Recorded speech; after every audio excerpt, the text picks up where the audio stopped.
Finally, what is your relationship with homosexuals, like the president alleges, and foreigners?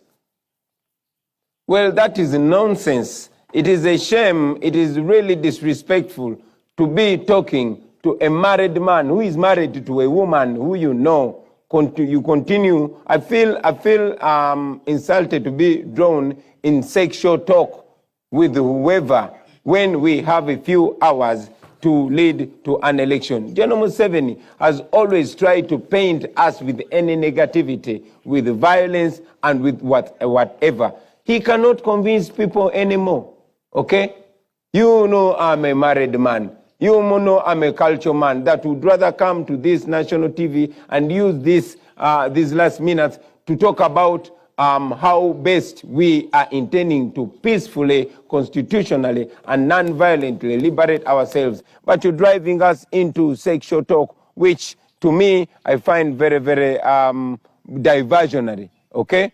We are being supported by Ugandans.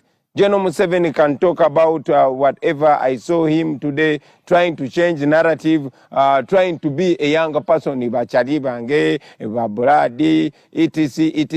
Why? Because he does not have anything more to tell Ugandans. I am telling Ugandans that we are a 21st century generation that need 21st century solutions. I'm telling people, which already they know, that we want to bring back the rule of law and respect for the rights of the citizens. We want to end arbitrary arrests. As we speak right now, Nubian Lee, Eddie Mutwe, and more than 100 other of our supporters are in jail for committing no crime. You are not talking about them. You are asking me about homosexuals. Come on, Simon. Don't be one of the journalists that are being used to divert the pain of the people of Uganda by bringing around nonsense other than talking about sense and other than bringing the pain of Ugandans on the forefront.